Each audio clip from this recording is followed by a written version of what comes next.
वरोरा भद्रावती विधानसभा पर CTV प्रतिनिधि हितेश राजन हीरे लगातार अपनी समीक्षा दे रहे हैं। इसी पार्श्वभूमि पर उन्होंने इस विधानसभा के लिए भाग्य आजमाने वाले प्रहार जनशक्ति पक्ष के एहतेशाम अली के साथ जब बातचीत की तब उन्होंने अपनी जीत का विश्वास दिलाते हुए और क्या कहा, आइए देखते हैं।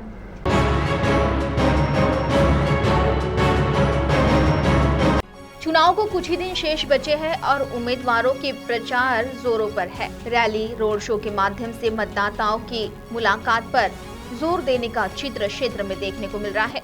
इसी पार्श्वभूमि पर प्रहार जनशक्ति पक्ष के उम्मीदवार एहतेशाम अली ने वरोरा तहसील के शेगांव में भेंट देकर जनता से संवाद साधा। इस मौके पर सीटीवी प्रतिनिधि हितेश राजन हीरे ने उनसे संवाद साधा।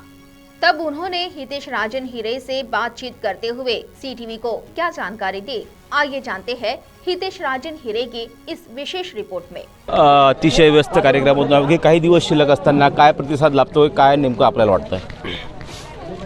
येणाऱ्या 20 तारखेला जेव्हा मतदान होईल तर मला पूर्ण विश्वास आहे की प्रहार जनशक्ती पक्ष याच्यावर विश्वास ठेवून आदरणीय बच्चूभाऊ कडू, आदरणीय वामनरावजी छटप यांचं जे नेतृत्व आहे, यांचा जो संकल्प आहे की शेतकरी, शेतमजूर, बेरोजगार, दिव्यांग यांच्यासाठी सर्व कार्य करणे, मला असा विश्वास आहे की जनता मला निवडेल आणि मला वरोरा भद्रावती मतदारसंघामध्ये जनतेची सेवा करायची संधी भेटणार आहे। नेमकी ह्या 8-10 दिवसामध्ये आपण प्रत्येक गाव पिंजून काढलाय, नेमका कुठली समस्या नेमकी जाणवली तुम्हाला?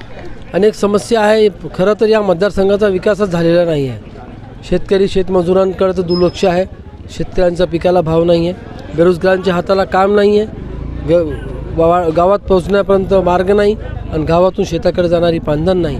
आपण म्हणतो आपला देश स्वातंत्र्य झाला, इतका विकास झाला, परंतु जो शेतकरी आहे, ज्याला आपण म्हणतो की भारत हा शेतकरीवर डिपेंडेंट देश आहे, कृषीप्रधान देश आहे, पण शेतकऱ्याचा विकास झालेला नाही आहे। प्रत्येक घराघरामध्ये बेरोजगारांची फौज उभी आहे। या बेरोजगारांविषयी काही त्यांना रोजगार मिळावायसाठी प्लॅन आपल्याकडे? बेरोजगाराविषयी अतिशय छान असा मला प्लॅन आहे। ते समजा जनतेने मला संधी दिली तर मी नक्कीच ते करून दाखवेल। नेमकं जर तुम्ही विधानसभेमध्ये निवडून गेलात तर कुठल्या प्रश्नांना प्रथम ती वाचा फोडणार? शेतकऱ्यांच्या पिकाला, मालाला भाव भेटला पाहिजे, बेरोजगारांच्या हाताला काम भेटलं पाहिजे आणि आमच्या मतदारसंघामध्ये जे अवैध व्यवसाय चालू आहे त्याला कुठेतरी थांबवलं पाहिजे। व्यसनमुक्त आपला मतदारसंघ केला पाहिजे।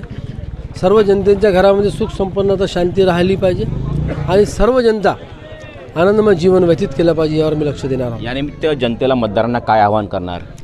सर्व मतदारांना आवाहन करतो की येणाऱ्या 2 ते 3 दिवसामध्ये आपलं जे राष्ट्रीय पक्ष आहे त्यांना माहीत आहे की ते इलेक्शन निवडणूक हारत आहे आणि त्यासाठी ते अपप्रचार करणार आहे, अपव्यवस्था करणार आहे, लोकांना प्रलोभन देणार आहे, लोकांना भडकवण्याचं कार्य करणार आहे।